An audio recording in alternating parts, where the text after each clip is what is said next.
Essa é uma letra que eu escrevi em português de um antigo sucesso da década de 70 que muito marcou a minha vida. Eu escrevi a letra em português. Então é uma música cover, só que eu escrevi em português essa música.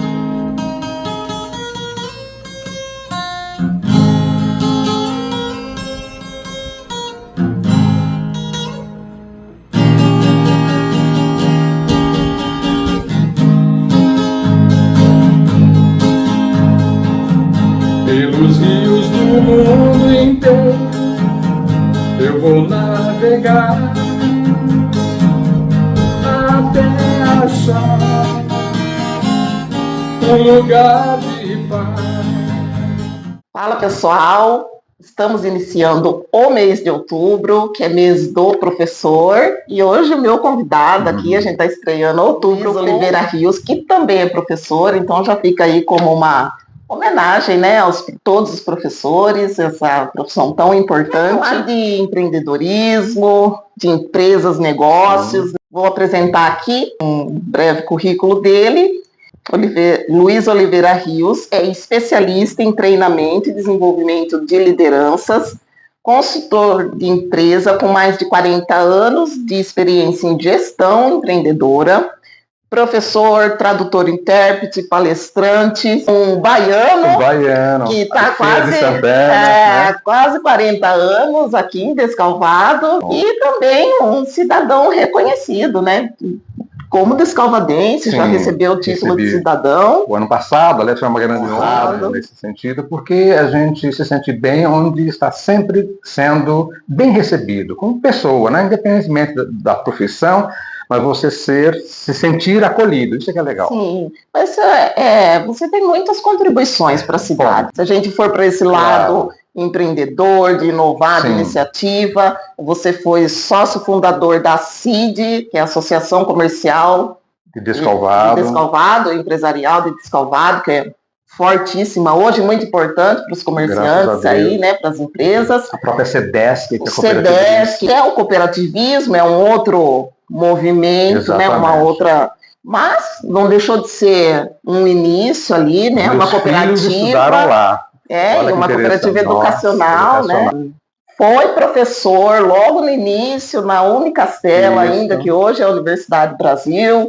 Então, gosto de estar nas iniciativas. O interessante é que eu tive a honra de ter sido convidado para dar aula inaugural na própria Unicastelo. Fiquei aproximadamente uns 7 anos lá.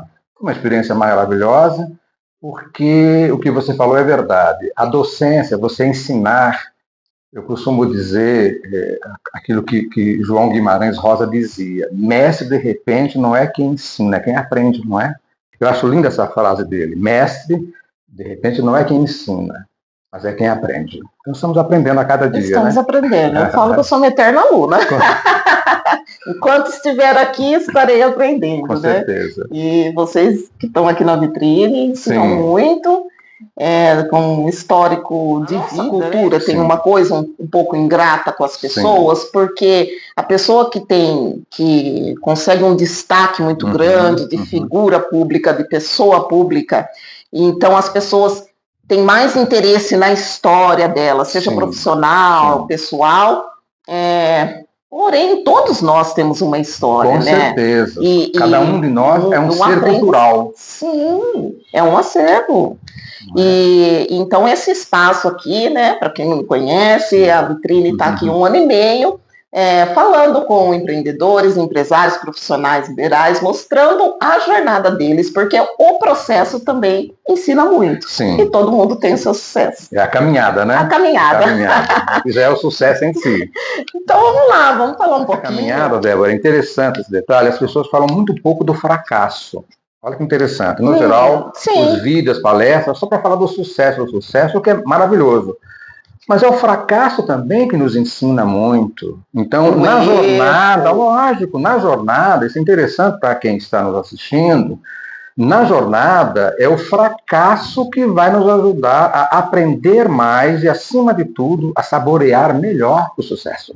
Sim, porque não tem como. A gente aprende acertando. Claro. Eu acho que a gente pratica, Sim, né? Com sim. um hábito certo ali, você pratica e fica muito. Desenvolve uma habilidade. Uma habilidade. Agora, com o erro, você também aprende. Com Você só certeza. sabe o que você não tem que fazer, ou sabe que aquele caminho não deu certo. Não deu certo, até para não repeti-lo, não é? Sim. A não ser que a pessoa. Aquela história, mas a pessoa será que é muito burra? Não existem pessoas burras. O que existem são pessoas teimosas que ficam repetindo. Não precisa. Você errou, muda o método, não abandona o seu objetivo, mas abandone o jeito de fazer, para não repetir os mesmos erros. Na faculdade, ensinou administração de empresa ou empreendedorismo? Vou contar o seguinte, antes de vir para a faculdade, eu já trabalhava na Associação Comercial de São Paulo como gerente de negócios, exatamente orientando sobre a abertura de empresas.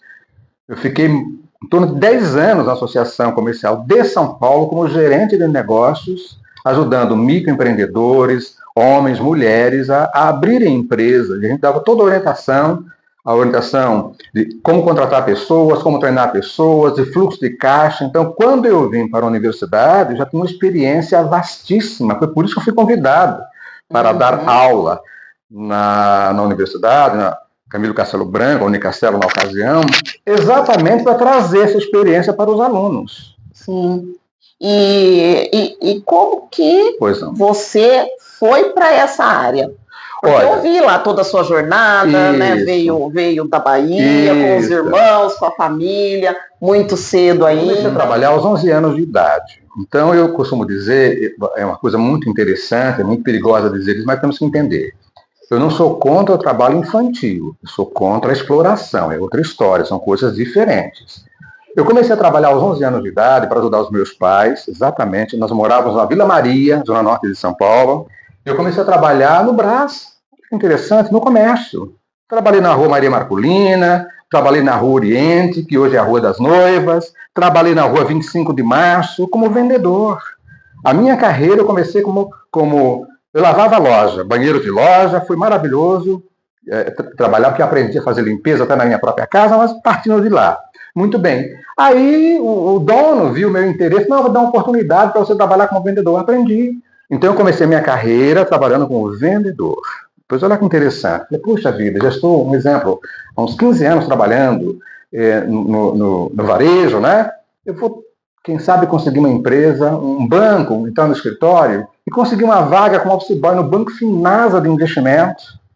Opa, do Banco Mercantil de São Paulo. Entrei como office boy, para encurtar a história, fui crescendo e saí de lá como gerente de recursos humanos.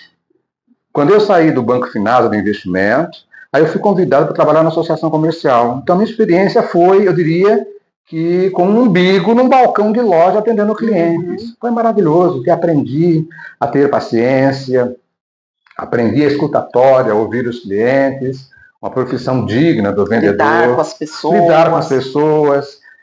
Eu tive um patrão, que eu agradeço muito, meu xará, chamado Luiz Anauat, que eu dizia o seguinte, olha, a gente que trabalha atendendo clientes, interessante isso, a gente concretiza sonhos. Eu trabalhava com tecidos, com vestido de noiva, olha que interessante, trabalhei vendendo vestido de noiva, concretizando um sonho. A gente orientava. E como é legal, não é você vender por vender. Isso não é legal, mas você vender prestando um serviço. Então, útil. Isso, dar orientação, conversando, né? E rapidamente, mas sem correria, em vestido noivo, eu trabalhava numa loja, e uma experiência que marcou muito a minha vida. Chegou uma moça com a mãe para comprar um vestido de noiva. Isso no início dos anos 70. Muito bem, me lembro esse episódio até hoje. E ela falou assim, mocinho, naquela época era mocinho, né? Mocinho, eu quero um vestido de noiva, né? Eu vi aqui na sua vitrine, tem alguns bonitos, mas eu quero um que tem uma tiara. Aquela fita, né? Puxa vida, eu não tenho esse vestido. Olha, eu não tenho. Eu trabalhava ali na Celso Garcia, ou melhor, na Rangel Pestana, no Brás. Eu não tenho, mas a senhora está pertinho aqui da Rua Oriente. Vá à Rua Oriente, olha, indicação. Vá à Rua Oriente, lá tem várias lojas. É um centro de comércio só de vestido de noivas, quem sabe a senhora encontra lá. Muito bem. de indicação. Aparentemente, indicação por quê? Prestação de serviço. O sonho dela era ter um vestido com tiara. Eu não tinha. Mas soube indicar. Exatamente. Agora, olha só que interessante. 3 dias depois, ela voltou com a mãe, mais 2 menininhas que eram damas de companhia, falou, olha, é o seguinte, eu achei sim um vestido dos meus sonhos. Mas o seu atendimento foi tão legal que eu voltei para comprar todos os complementos aqui, resumindo a obra. Vendi mais em acessórios do que o valor do próprio vestido de noiva. Então significa o quê? Não tenha medo de servir. Por isso a palavra serviços vem de servir. Não é? Indicou para o concorrente. Para, essa história de concorrente ser meu inimigo, esquece isso. Concorrente, os bons concorrentes, a gente aprende também com eles. Então, eu tive essa experiência, o senhor Luiz Anawata era uma pessoa de cabeça aberta, falou, não, fez bem, pode indicar sim, porque a gente nunca perde cliente, nunca esqueço disso. A gente nunca perde clientes quando a gente é educado, e é verdade. Sim. Porque a primeira coisa que a gente vê é a imagem da gente, né? Você foi prestativo e aí a pessoa marca, né? Não é? Aí saí do banco, fui para a associação comercial, entrei depois no banco, fui para a associação comercial. Aí, na ocasião, foi um presidente da associação daqui para falar. Trabalhei com o Dr. Guilherme Afife Domingos, lá na associação comercial, quando ele era o presidente. E ele foi e falou, puxa, será que você tem um técnico para mandar para Descalvado, para nos orientar aqui na associação comercial de lá, que é a CID, né? Aí o meu diretor falou, escuta, eles começaram a me chamar de Rios, porque tinha vários Luizes, né? Que é Luiz Rios, vou te chamar de Rios, ok. Rio, você não quer ir para Descalvado vconhecer? Tá legal, eu vim para Descalvado, conheci a associação comercial, orientei como deveria fazer. Quando eu estava voltando para São Paulo, na ocasião o presidente era o Leonardo Fregonese, que era o presidente da associação comercial daqui, da família Fregonese. Ele falou, escuta, você gostou de Descalvado? Gostei. Por que você não vem morar para cá? Cortando a história. Vim para Descalvado, vi uma casa, minha família gostou da cidade também, compramos a casa aqui, eu sei que ficamos aqui. Ficamos aqui nesse sentido. Foi assim, depois eu vim trabalhar na Coperguaçu, que é a cooperativa do frango, né? Do frango, nesse sentido. Fui convidado a trabalhar tinha experiência em recursos humanos e também negociação. Então eu vim trabalhar como gerente de recursos humanos na Coperguaçu. Fiquei uns 7 anos lá aproximadamente e também ajudei nas compras. Aqui, né? Muito. A cooperativa foi uma empresa líder na ocasião. Nós chegamos a ter... Salvado, mas no ramo ali, no setor. Você tem uma ideia, Débora? Na ocasião, só o abatedouro da Coperguaçu tinha 350 funcionários. Só o abatedouro. Tinha 12 núcleos dos incubatórios, não é? Nesse sentido. A cooperativa chegou um ano que tinha aproximadamente 1.050 funcionários. Era a principal empresa de Descalvado, um ambiente muito gostoso e tal. Então foi uma grande aprendizagem trabalhar na cooperativa. Implantamos programas de treinamentos, programa de recrutamento e seleção, um programa maravilhoso na cooperativa. Implantamos o projeto de avaliação de desempenho por mérito. Olha que interessante. Ali que nós introduzimos a dinâmica de que todo funcionário tem o seu valor. E não é pelo tempo de casa, é pelo talento, pela disponibilidade. Então, o tempo de casa era respeitado e valorizado. Mas, acima de tudo, o potencial das pessoas. Olha que legal. Sim. Então, para ser promovido, necessariamente não precisava ter tempo de casa, não. Tá? Não precisava. Mas ter o quê? As competências, a boa vontade, não é? Que é muito o que tem hoje. Você falou de treinamento, né? Tem até aqui no seu currículo. Hoje a gente tem muito essa coisa de mentor. E coach, né? Em inglês, mentor, que é orientador. Mas, no fundo, é um treinamento. É um treinamento, sem sombra de dúvida. Seja em grupo, tal. Como que era esse trabalho? O treinamento, na verdade, a diferença hoje, infelizmente, usa-se muito as palavras na língua inglesa, embora eu seja professor de inglês, mas a nossa o jornalismo é tudo em inglês. Isso não é? Não precisaria isso. Marketing, a nossa língua portuguesa tem muita coisa legal. É assim, o treinamento é você despertar na pessoa, você acaba sendo um facilitador.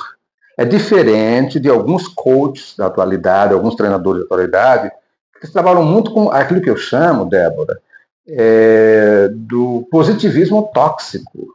Não, o que você quiser, você consegue. Como? Que é isso? Estragaram o coaching Meu no Brasil. Deus do céu, Queimaram essa profissão. estragaram. Porque assim, você vê nos Estados Unidos, Sim.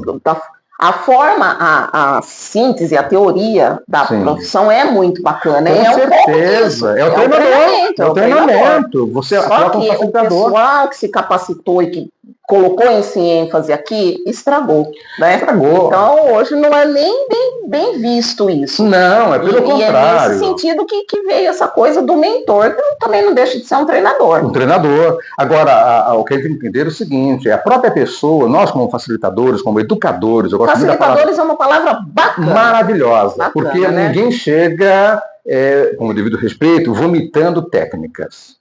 Porque por que eu sou um crítico do positivismo tóxico? Porque nada a ver com religião. Mas eles contrariam o ensinamento do próprio Jesus Cristo. Quando Jesus disse para cada um de nós, nesse mundo vocês vão ter muitas tribulações. Como é que um ser humano chega para mim e fala, não, o que você quiser você vai conseguir, porque o universo conspira ao seu favor. Aliás, é igual a música da Xuxa, tudo que eu quiser, o cara lá de cima vai me dar. Só que você tem que fazer. Tem que eu fazer. sempre falo isso. Não é? Tem que pôr o pé no chão e fazer. Vai na rua e fazer, senão porque... o cara lá de cima não dá, não. E essa frase, essa sentença, não, se você pensar positivamente, o universo conspira a seu favor. Débora, o verbo conspirar na língua portuguesa só se usa o verbo conspirar contra alguma coisa. Conspirar contra o bem, conspirar contra a democracia, conspirar contra uma cidade, conspirar contra um povo. Então, veja, não é conspirar. Não existe conspirar a favor, conspirar é sempre contra. É sempre, né? Sempre o contrário. O universo ele é regido por leis físicas imutáveis. Eu que trate de me adaptar às leis, segui-las, não é? Agora, como é que eu vou ser bem-sucedido naquilo que eu não tenho vocação, naquilo que eu não tenho talento? É isso que os coaches, de uma forma geral, erram flagrosamente. Não, você vai conseguir. Pensa. Não, para. É ação. Não é? Tanto é, aí você vai para a Bíblia, São Tiago, um livrinho pequeno, Novo Testamento, ele dizia o seguinte, olha que interessante. A fé sem as obras é uma fé morta. Poxa vida! Falar com um filósofo é uma delícia, porque eles vão construindo e trazendo os livros para a gente, né? Eu adoro isso. Não é verdade? Porque é ação. E outra coisa, quando eu falo de Bíblia, é o livro magno, independentemente de religião, não tem nada a ver com religião, é o livro magno da nós aprendizarmos. Quando a gente estuda o livro a Bíblia, uma reunião de livros, do Gênesis ao Apocalipse, você pode observar uma coisa maravilhosa. Todas as ações que Deus fez em prol do seu povo, o povo estava em ação, Débora. Ninguém estava numa igreja com o joelho dobrado o tempo inteiro. Ninguém estava numa sinagoga. As pessoas estavam caminhando, estavam no deserto. As pessoas estavam tocando trombetas para que as muralhas de Jericó ruíssem. Deus não falou, não, vou mandar um anjo. Não, vai tocar as trombetas, vai lá, Josué, fala para o povo marchar, tocar as trombetas. Quando Jesus... Sempre se movimentando para que algo mudasse para melhor. É isso aí, é o movimento, é a ação. E quando Jesus foi ressuscitar Lázaro, poxa vida, olha só, ele tinha um poder, era Deus, nesse sentido. Mas ele chegou e falou para o pessoal que estava lá, escuta aqui, removam a pedra. Mas que pedra? A pedra que tampava a sepultura de Lázaro. Olha que maravilha, Débora. Antes de fazer o milagre, que é tarefa de Deus, não nossa, teve que ter tarefa muscular, tirar a pedra. Aí ele falou assim, Lázaro, come, ou seja, Lázaro, venha para fora. Mas primeiro foi a tarefa muscular, depois a ação de Deus. Quando a gente aprende isso na nossa vida, isso fala com experiência de vida, por ter estudado filosofia, a gente nota que quando nós agimos, nós fazemos os milagres acontecerem. Independentemente da profissão que você exerce. 5 da manhã aqui nessa rua, 5h10 mais ou menos, passa uma senhora varrendo a rua. Olha que interessante. Mais ou menos 5 da manhã, todos os dias, ela passa aqui. Essa senhora, ela está realizando um milagre. Como assim? E às vezes ela passa cantarolando, Débora. 5 da manhã, Débora. É um milagre. O milagre da limpeza, da higiene, da boa vontade, né? Uma vez eu tive que sair mais cedo, agradeci a ela, ofereci um café. Não, senhor, muito obrigado, já tomei meu café. E ela continuou. Perceba, então você nota... pedacinho de cada um. Ela é isso aí. É isso aí. A tarefa dela, naquele exato momento, é uma tarefa super importante. Não é a tarefa do prefeito que é importante, não é a minha tarefa como educador, mas a tarefa dela. Porque ela está passando na frente da minha casa, a casa do vizinho, e limpando. Ah, mas ela recebe para isso. Ok, é justo, que é o trabalho dela. Mas ela faz com amor, a gente percebe. Olha que interessante, né? Interessante. Muito. Então, um milagre. Por exemplo, um vendedor. Não é? Olha que interessante, voltando à minha profissão antiga. Um vendedor, quando ele escuta o cliente, quando ele sugere ao cliente, e o cliente percebe que ele não tinha interesse só de vender e ganhar comissão, gente, você conquistou o cliente para você, para a loja, para a sua empresa. Por quê? Porque foi além. A pessoa lembra. Lembra. Nós guardamos. Aliás, o que é ter saudade? Ninguém tem saudade daquilo que é ruim, né? Que foi ruim. Sim. Saudade é uma bênção.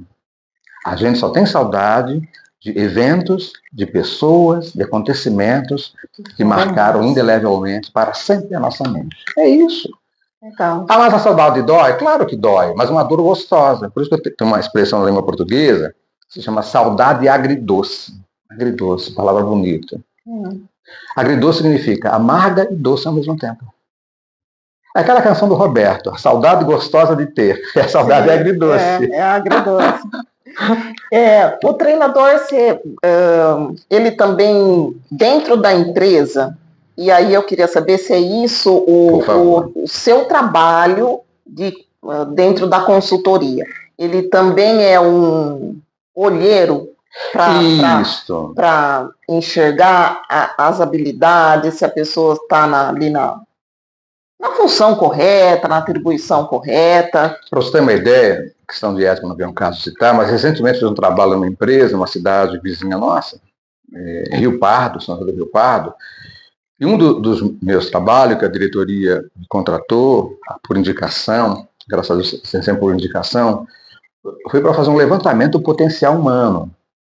Achei muito legal isso, ou seja, a gente chama de professor, verifica para a gente quais são as pessoas, se estão no cargo certo, o que a gente pode fazer para melhorar, porque a gente, quando vier o dissídio, achei muito legal, isso é raro, quando vier o dissídio, a gente não quer dar só o aumento do dissídio da lei, a gente quer dar aumento por mérito. Ai, que legal a empresa pensar sensacional. Assim também, né? Tanto é que nessa tendo essa cultura, né? Ainda bem. Olha, Débora, lá não tem rotatividade, ninguém quer sair. As pessoas querem entrar, não é? Então, a gente fez um levantamento, identificamos uma outra função que estava equivocada com o perfil, não é?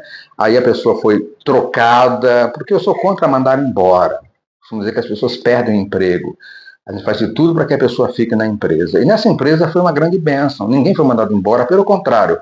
Foi realocado, foi feito nós implantamos o projeto de avaliação de desempenho. Tanto é que na época do dissídio, além do dissídio, cada um tem o seu dossiê com o seu roteiro, muito interessante. Por exemplo, surgiu uma vaga de supervisor, ao invés de trazer de fora, opa, vamos dar uma olhadinha no nosso quadro, vamos verificar quem pode ser promovido. Vamos ver as nossas fichas. Isso, essa é a ideia. Exatamente, mesmo no computador são fichas, vamos ver as nossas fichas. Aliás, é isso que falta em muitas empresas. Valorizar as pessoas que já trabalham com elas, nesse sentido. Tá? Porque fala-se muito em empreendedor, não é, Débora? Empreendedorismo. Mas veja bem, o empreendedor não é só aquele que abre empresa, não. O empreendedor é aquele que trabalha no dia a dia. O próprio empregado, o próprio funcionário de uma empresa, ele também empreende. Porque ele vende a hora dele para uma empresa. A diferença do empreendedor é que ele vende o tempo dele para ele. Sim. E a pessoa que está numa empresa, ela vende o tempo dela para uma empresa. Que você colocou Você concorda com isso? E é excelente a sua definição, porque, veja bem, empreender é um verbo.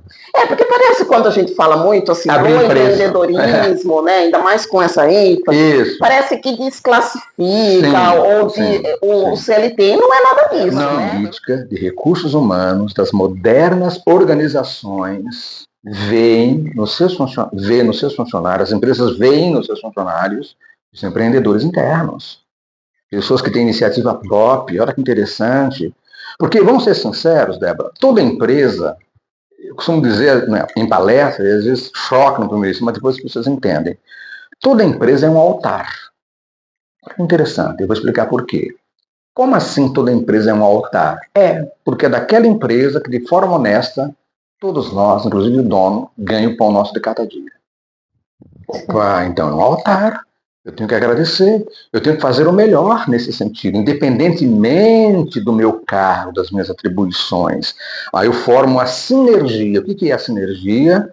São trabalhos multiprofissionais dentro de uma empresa, mas todos com foco em chegar a um alvo comum, um objetivo comum, que é dar excelência nos serviços, nos produtos que o cliente compra. Porque, no fundo, quem paga o salário de todos nós é o cliente, não é, Débora? Sim. Não é? Então, o funcionário ele tem que entender que ele é um empreendedor e que quem paga o salário dele é o patrão do ponto de vista legal, mas o patrão só paga a partir do momento em que a empresa tem o ganha-ganha.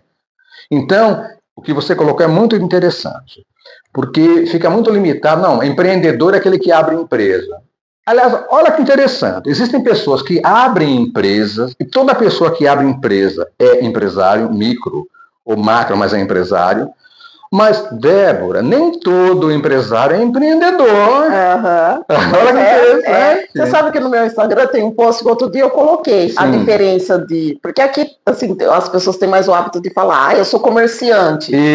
Então, tem o empreendedor, tem o comerciante que passou pela jornada empreendedora. Exatamente. E depois, né, virou aí um empresário, um microempresário. E tem aquele que só tinha o capital e se tornou...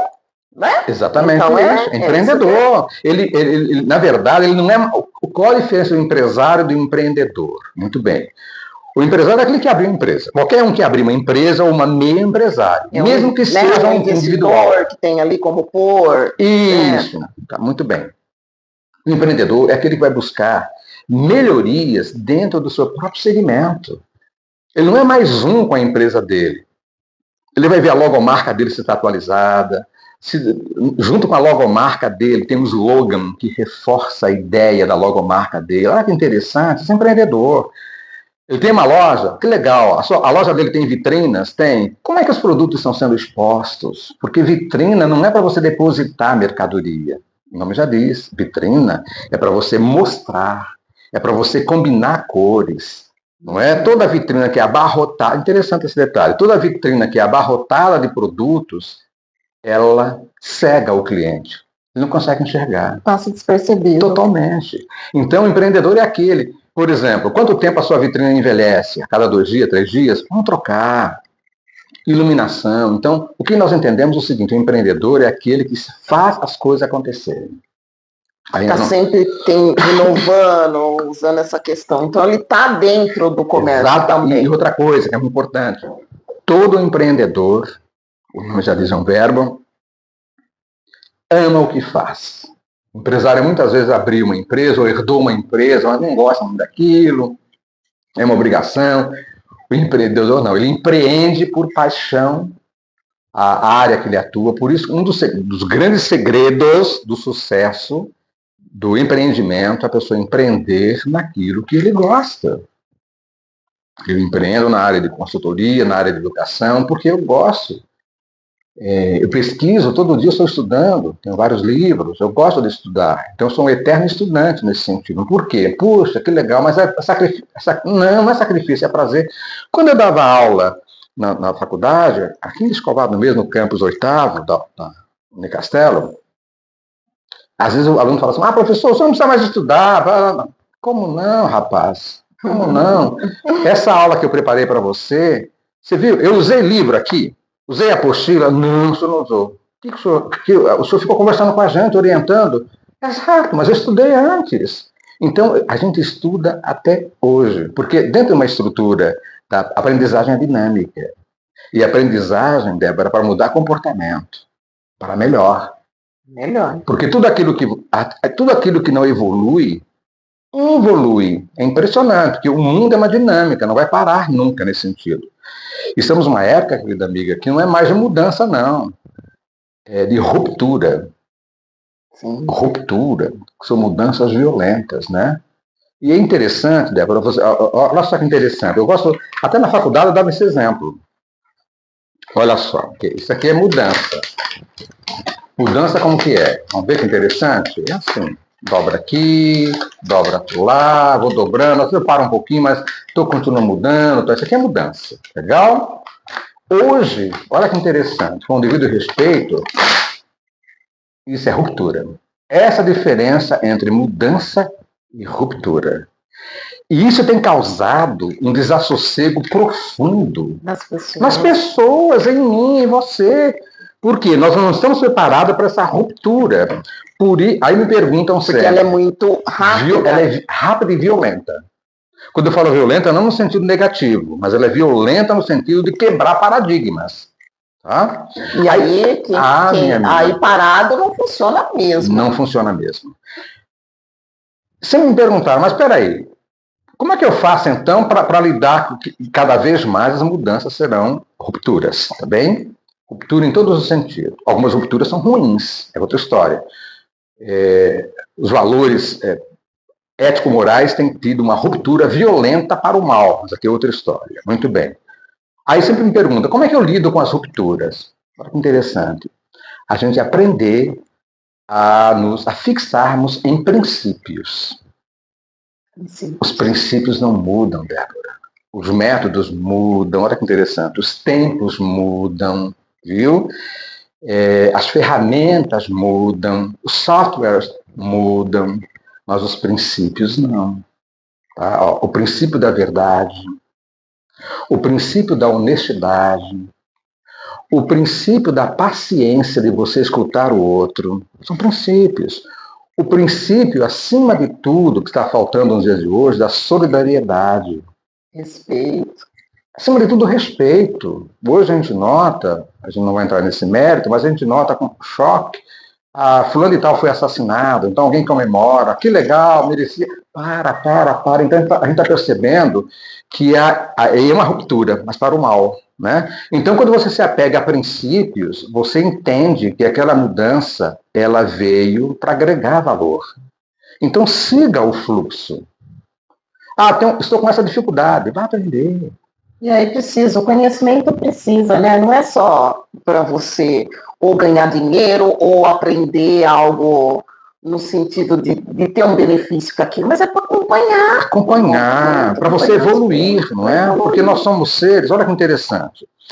Somente os animais, que é tido como irracionais, mas eles têm a inteligência deles. Você pega um sabiá, por exemplo. O sabiá, ele tem inteligência. Qualquer animal, não peguei o sabiá, por exemplo, que é do canto, né? Ele canta muito bem, o sabiá. Mas a inteligência dele é fechada. Fechada. O ser humano não. Eu posso cantar, por exemplo, voz de barítono, posso cantar em tenor, a mulher pode cantar em contralto, soprano, eu posso dar um agudo, dar uma fermata, eu posso mudar, mas eu não posso abrir mão do princípio da beleza. Olha que interessante. Né? O princípio da beleza na letra, que não ofenda o outro. O princípio do belo, pois é. Exatamente, é a estética, né? Porque, como você sabe, a estética é uma das subdivisões da filosofia, estudo belo. Opa, mas o belo tem princípio? Claro. Por que a gente vê, infelizmente, hoje em dia, muita fealdade? É outra história, que a fealdade grita em praça pública, mas o belo está em derredor. Por que as músicas do passado, elas continuam validadas hoje pela beleza poética da letra, pela beleza melódica, pela beleza do ritmo e da harmonia, não é? Então não é aquele baticundum louco que agride. Que agride. Então, nós, com os princípios, eu não abro mão. Por exemplo, os princípios ético-morais. Aquilo que é mentira, não é? A fraude nos pesos, nas métricas, a fraude nos negócios, as fraudes em algumas sextas-feiras, chamada sexta-feira de grande liquidação, muitas vezes o preço na liquidação está maior do que o preço normal. Para que isso? Então é o princípio da desonestidade? Sim, isso é um não valor. Então os princípios positivos Todos eles são princípios de valores. É isso que nós temos que ensinar para os nossos filhos. Não é interessante? Sim. Porque, de uma certa forma, aquela expressão, mas todo mundo faz assim. Todo mundo quem? Você não é todo mundo. Você é diferente, não é?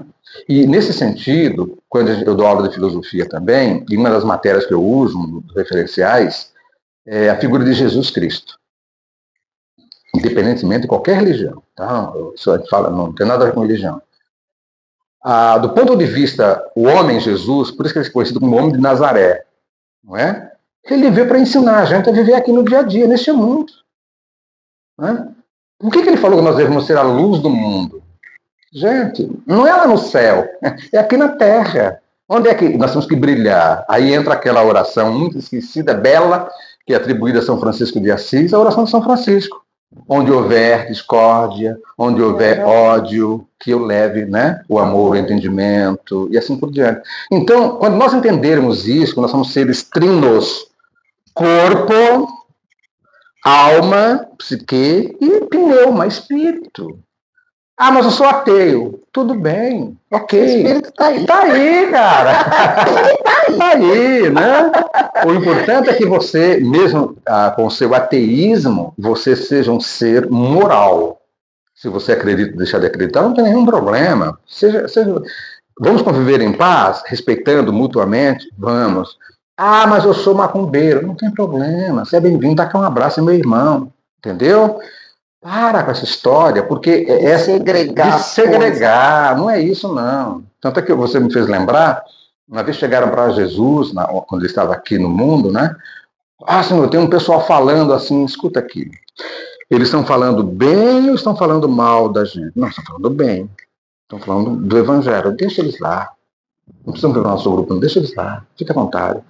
E mesmo que eles falem mal, deixa eles lá, porque a verdade vos libertará. Né? Então, Débora, a gente tem que notar no dia a dia, em qualquer área que nós estamos no mundo de rupturas, se nós não nos apegarmos aos princípios, a gente vai ter problemas nesse sentido. Aí as pessoas falam, o celular é o problema, o computador é o problema. Não. A tecnologia não é um problema. Não é. Não. O problema é a forma que ela é utilizada. Conduzida, né? Utilizada. Eu me lembro de uma palestra, não faz muito tempo que eu fiz, numa instituição, não, mas a tecnologia veio para, pessoal, vamos pensar um pouco. Eu gosto muito do exemplo, Débora, da faca de cozinha. Faca de cozinha? O que tem a faca de cozinha a ver com a nossa conversa de filosofia? Tem muito a ver. Por exemplo, a pergunta é assim, não é pegadinha para ninguém, mas a faca de cozinha é uma arma assassina ou é um utensílio doméstico? A resposta pode ser, depende. Depende.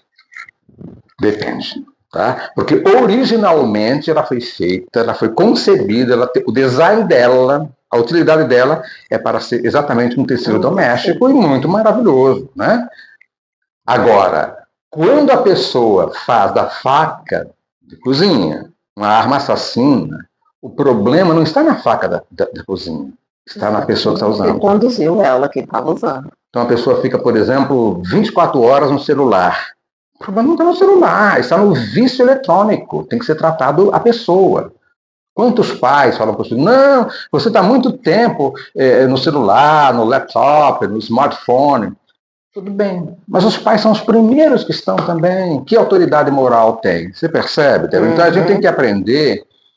Volta nos princípios. Os princípios, é isso aí. Toda essa volta, digamos assim, essa abordagem um pouco mais extensa para dizer, não devemos abrir mão dos princípios. Ah, mas eu não gosto. Não é que se gostar ou deixar de gostar. Por exemplo, os 10 mandamentos. Eles continuam. Só que Jesus, na genialidade dele, ele diz o seguinte, olha, da mesma forma que você se ama, ama o teu próximo. Vamos lá, Débora. Se você ama, vamos ser bem uma linguagem sem ser chula, mas uma linguagem botequim, tá? Se você ama o seu próximo, você vai querer sair com a mulher dele? Não. Se você ama o seu próximo, você vai querer o emprego dele, o lugar dele? Não. Você ama o seu próximo, o teu próximo é você. Ele foi feito em imagem e semelhança de Deus. Então, que Jesus resumiu os 10 mandamentos em 2, né? O primeiro é amar a Deus sobre todas as coisas, o primeiro mandamento de Jesus. E o segundo mandamento dele, que complementa o primeiro, é e ama o teu próximo como a ti mesmo. Olha que maravilha. Então, o amor ao próximo é isso. O amor ao próximo, uma coisa curiosa, não é você concordar com o próximo. Não, é você até divergir dele, deve divergir, mas com respeito. Você falou a palavra na roupa agora, pô, com respeito. Seu ponto de vista. Ponto de vista. Depois que eu aprendi a ter ponto de vista, né? Porque assim, a gente vem de um lugar, todo mundo tem opinião, tem o julgamento, independente de você expressá-lo ou não. Se eu olhar naquele livro e falar, pode ser que eu não goste da capa, já é um julgamento. Exatamente. Mas o ponto de vista é fantástico. Muito, porque todo ponto de vista, ele é subjetivo. Você consegue aí escutar, respeitar, independente se você se é A ou B, Não vermelho importa. ou azul, branco ou preto, você entendeu? Aí é ponto de vista. Olha que interessante, Débora. Todo ponto de vista, ele vem de uma subjetividade dentro da gente, tá bom? Toda subjetividade, ela vem de uma idiosincrasia. Palavrão. O que é idiosincrasia? Idiosincrasia é a forma como eu filtro o mundo e coloco a minha visão. É a minha idiosincrasia. Se não, a minha verdade. A minha verdade, que de repente ela pode coincidir ou não com a verdade dos fatos. Porque existem 3 verdades, não é, Débora? Olha que interessante, as pessoas esquecem disso. Como assim? Está tão louco? 3 verdades? Sim, olha que interessante. A sua verdade, a minha verdade e a verdade dos fatos. Portanto, a verdadeira verdade é a verdade dos fatos. É a verdade dos fatos. E eu tenho que ter a humildade de conhecer. Falam, nunca, não acredite, né, ou feche o contexto de algo ouvindo uma parte só. Exatamente. Se tem mais de uma pessoa envolvida. Exatamente. Eu te ouço você falando sobre um fato, que tem uma outra pessoa envolvida. Eu estou ouvindo a sua verdade. Claro. Mas talvez eu precise ouvir o outro. Tá? O outro vai me contar uma outra história. E aí, né? Por isso o diálogo. Por isso o diálogo. O diálogo acho linda a definição de diálogo, Débora. Maravilhosa. Qual é a definição filosófica de diálogo? Dialogar é conversar sobre as divergências buscando as convergências. Acho lindo. O que é diálogo? É a gente sentar na família, na empresa, não importa. É a gente conversar sobre as divergências, mas buscando as convergências. Tá? Quais os pontos? Por exemplo, por que em muita empresa tem confusão, infelizmente, ainda em algumas reuniões? Porque, eu não concordo com ele. Como você não concorda? Calma, você nem ouviu. Nem acabou de ouvir. Nem acabou de ouvir. Não é? Tanto é que o educador brasileiro, já falecido, mas marcou época, Rubem Alves. Rubem Alves, ele disse uma frase que entrou para a história. Eu sempre recebi me oferecendo o curso de oratória, mas eu nunca recebi um curso de escutatória. Pois é. Para você aprender a escutar. Aprender a escutar, escuta, né? E você falando do diálogo, é interessante, porque eu acho que na internet as pessoas não sabem dialogar. Uhum. Precisava ter isso, porque talvez por estar escondido, oculto, sujeito oculto na internet. Então, talvez ela se sinta no liberou geral. Vontade de às vezes atacar o outro, de julgar, né? Até porque hoje tem símbolos que fazem muito isso, e aí isso também torna isso tóxico. Muito. Em que sentido? A gente fala, né, até chegar nisso, tem o empreendedorismo, e as redes sociais de conteúdo acabaram virando uma ferramenta para os profissionais vendam. Exatamente. Só que hoje, né, com essas rupturas que você falou, a gente precisa fazer o que nós estamos fazendo aqui.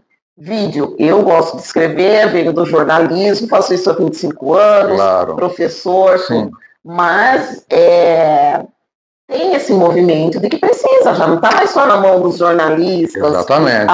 Né? Tá na mão, democratizou. Uhum. E eu acho que por causa dessa falta de diálogo e dessa forma de se conversar, as pessoas têm medo e perdem oportunidade.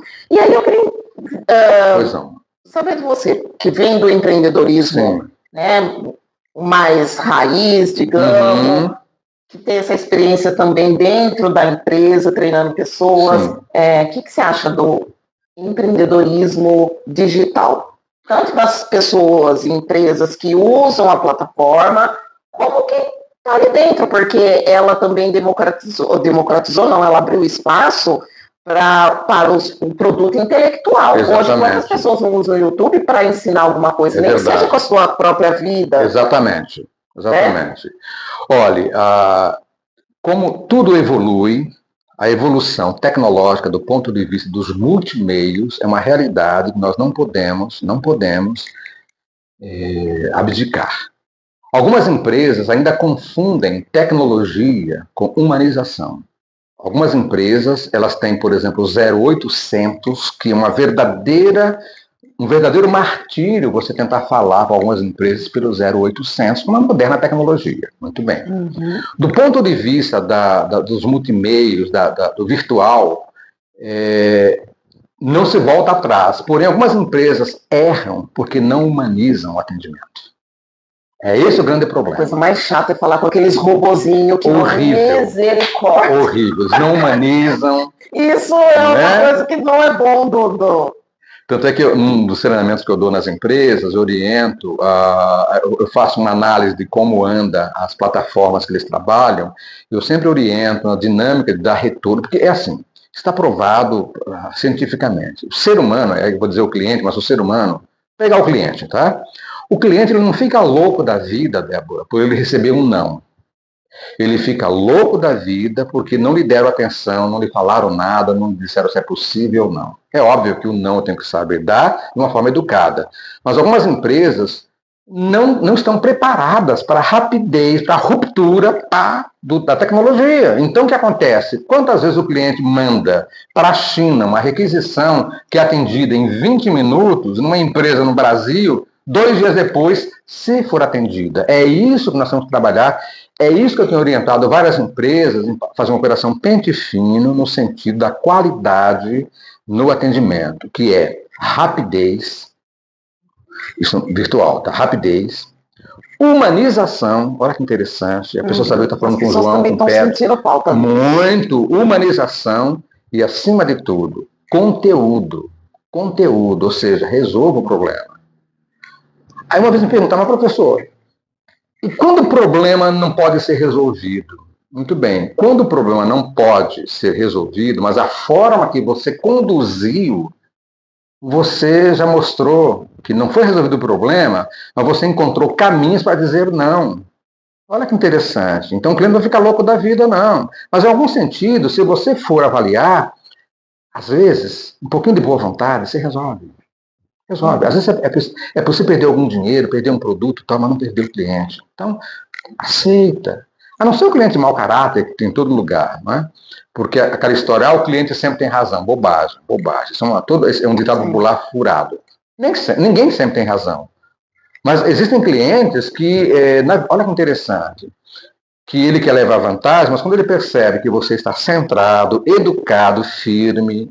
E uma coisa interessante, tem muito vendedor, muita empresa comercial, que apesar de ter o livro Código de Defesa do Consumidor, que é obrigatório ter, eles não leram, eles não conhecem. Conhecem o código. Esse é o grande problema. Está mais de 35 anos aqui no Brasil, pessoas não conhecem o código. Por exemplo, se um banco mandar cobrar de você algo errado, um exemplo, de cara, você já pode cobrar 2 vezes aquele valor. Ou uma loja.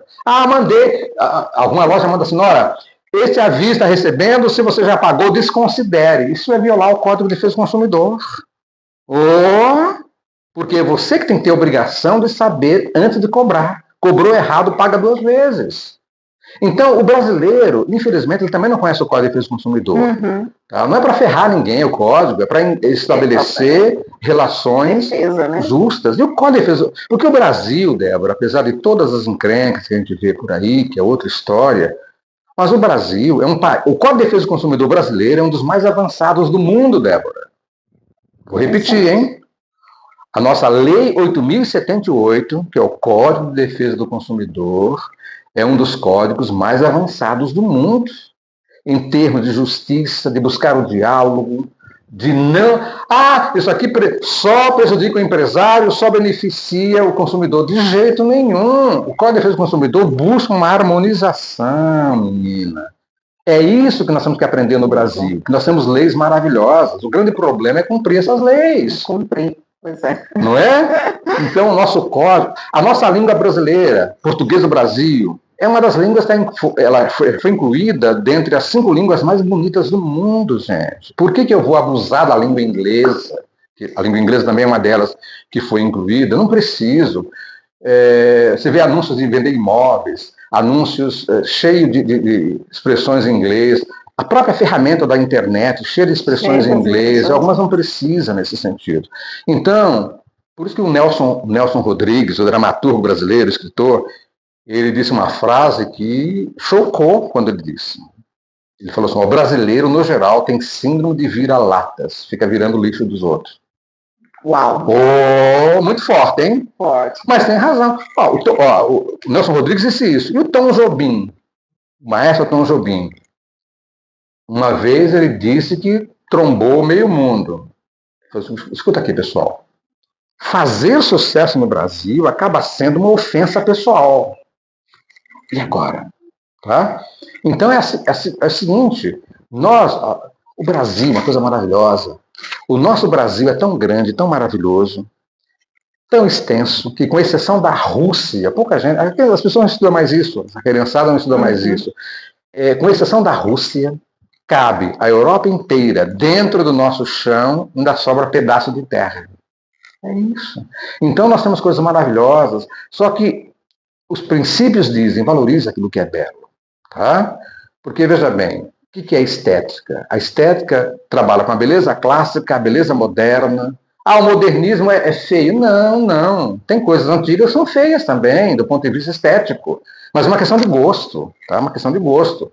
Aí que entra o respeito. Sim, né? Pois é. Não, eu quero que você goste, por exemplo, da música erudita. Pô, mas você não gosta da música erudita, você gosta do pop romântico. Como é pop romântico da década de 70? Como é que eu vou dizer que o ABBA é ruim? Não é. Eu não gosto do ABBA, ok, mas afinado, letras dançantes, letras poéticas muito bonitas, ritmos maravilhosos. Bee Gees, Elvis, Elton John. Não é verdade? É isso, tá? Brasil, Oswaldo Montenegro, tá? Roupa Nova, aí, entendeu? Luiz Airão, Benito de Paula, então são vários gêneros. Guilherme Arantes, nesse sentido. Então, por isso chama-se universo, né?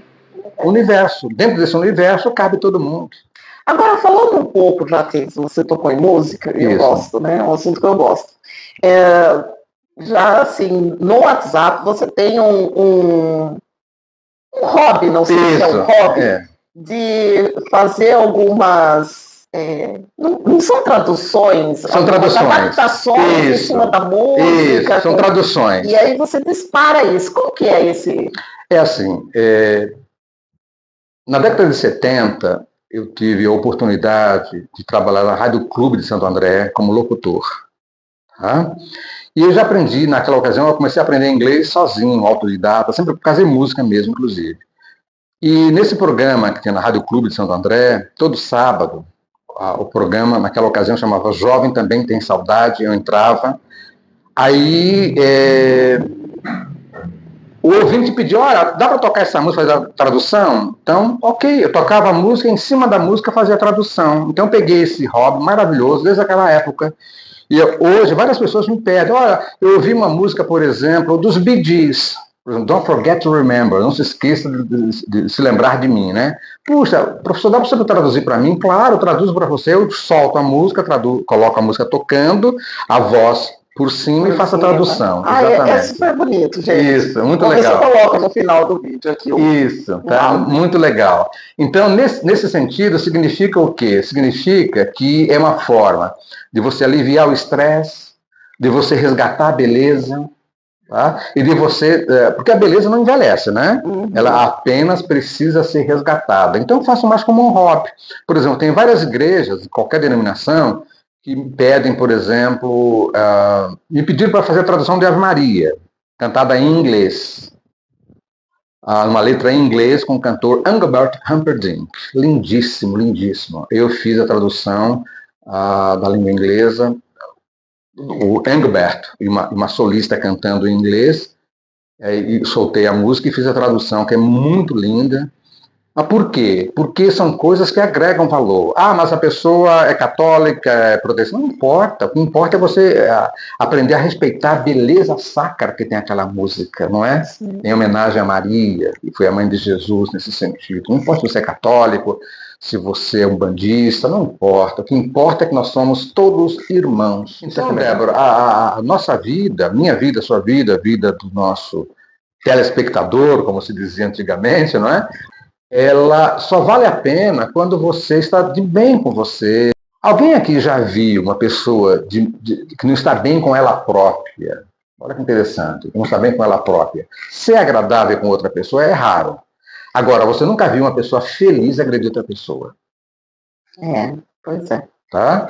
Tudo bem, tem pessoas que não estão bem com elas, mas tem grandeza de espírito, não atrapalha as outras pessoas. Mas, no geral, a pessoa é infeliz, quer que o outro também seja infeliz.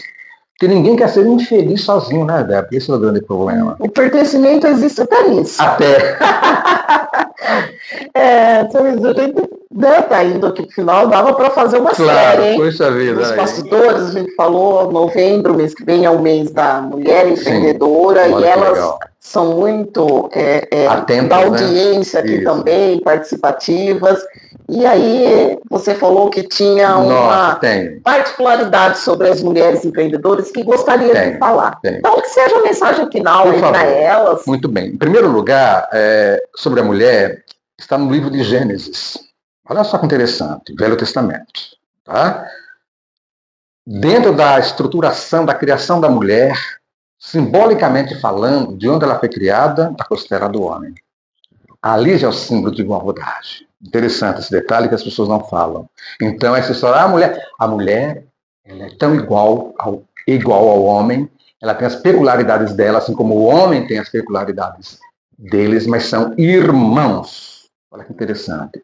Então, as mesmas competências e as mesmas chances que tem o homem, deve ter a mulher. Salários dentro dos cargos iguais. As mulheres têm competências, algumas que os homens não têm, nós homens temos algumas competências, mas que as mulheres não têm, mas não por ser mais ou menos inteligentes, são perfis, só isso, tá? E quando você pega o livro, a própria Bíblia diz da mulher virtuosa, olha que interessante. A mulher empreendedora é uma mulher virtuosa. Qual é o papel da mulher virtuosa, empreendedora à luz da Bíblia? Ela acorda cedo, ela administra bem o lar dela, ela administra bem a empresa dela, ela negocia, ela compra, ela vende, ela faz negócios e ela administra as finanças. Exatamente. A mulher empreendedora, ela tem um traço diferenciado, ela é mais centrada em alguns sentidos. Então, diz a Bíblia que ela examina a propriedade, vê que é legal, que ela pode ter lucro, ela vai lá, negocia e compra. Olha que interessante. E o marido dela, se ela for casada, aprova. Porque ele percebe que nisso ela é líder. Então, a liderança, não tem que ser o homem. Calma. A liderança, dentro de alguns papéis, é da mulher. Deixa a mulher liderar, tranquilo. Então, a oportunidade, já está mudando isso. Embora muito lentamente, a gente já percebe isso.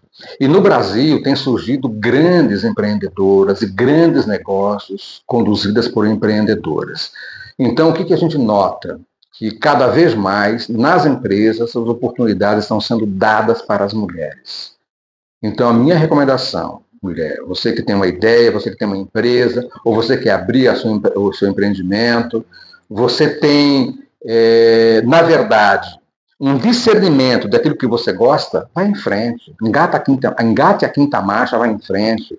Contrate pessoas para lhe ajudar, não é? Exponha a sua ideia.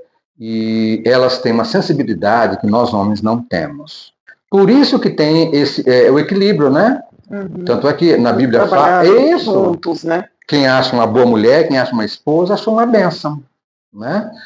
Eu costumo dizer brincando nas palestras, mas falando a verdade, que no Gênesis, Deus não falou assim para o homem: olha, Adão, eu vou fazer uma mulher boazuda para você.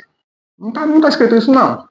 Não, fazer uma mulher boazuda, né? Não, mulher boazuda, sexy. Não estou dizendo que Eva não tenha sido isso, não é isso. Mas lá, isso aqui é maravilhoso. Está escrito assim, olha, Adão, eu vou te fazer uma adjutora. Olha a palavra, Débora. Eu vou te fazer uma adjutora que lhe seja digna. Menina, adjutora. Exatamente, você falou, equilíbrio.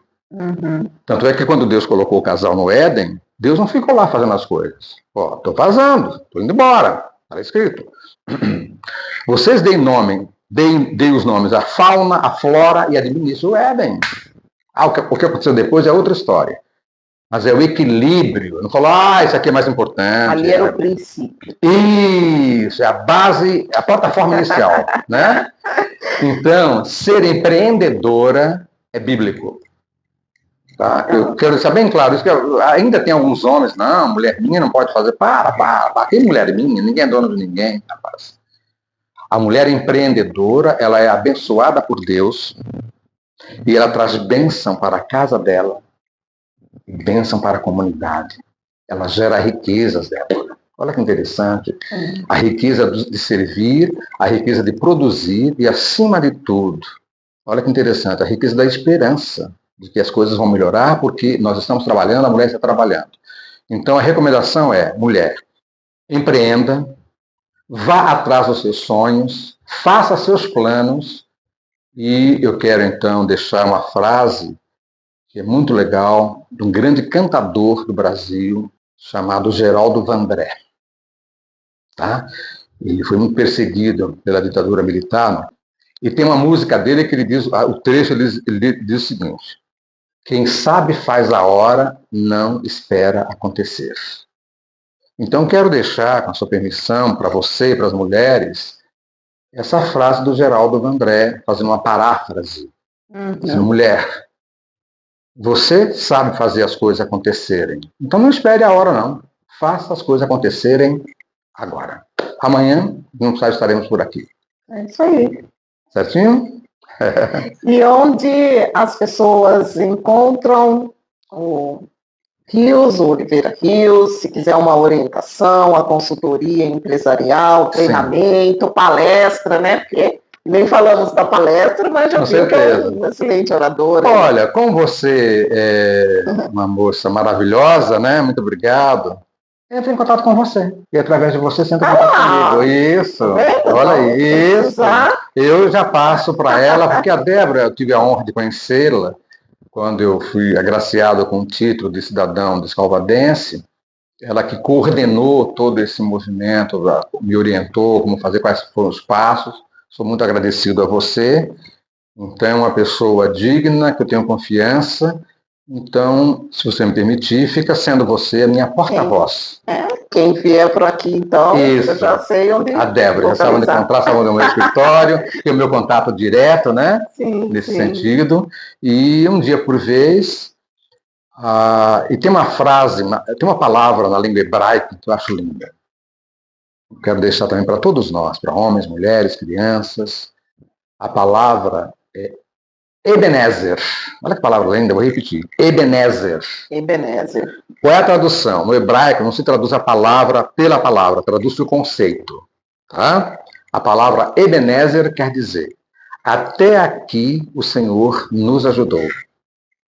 Lindo, hein? Lindo. Ora, se até aqui o Senhor nos ajudou, vamos pensar juntos.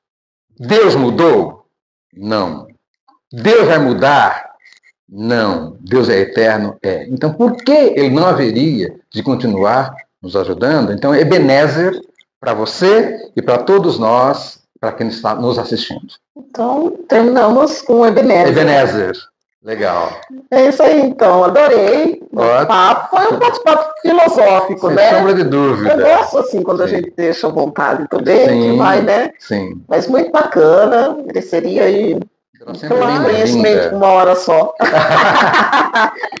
Mas é isso aí, pessoal. Espero que vocês tenham gostado. Quem quiser, né? Sim, entre em contato com a Débora, que ela já entra em contato comigo. Deixa aí nos comentários, aí na descrição. Isso. Que a gente sempre dá um jeito Soma, de agregar.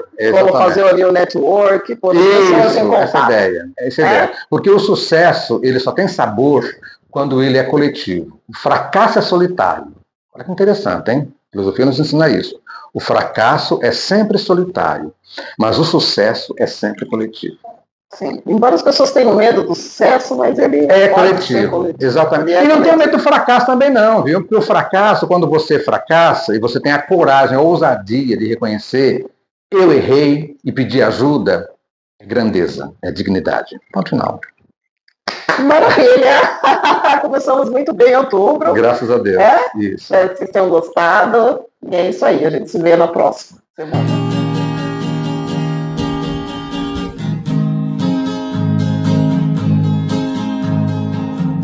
Pelos rios do mundo inteiro eu vou navegar até achar um lugar de paz. Pelos rios do mundo inteiro eu vou navegar até achar um lugar de paz. Cruzo os rios da Babilônia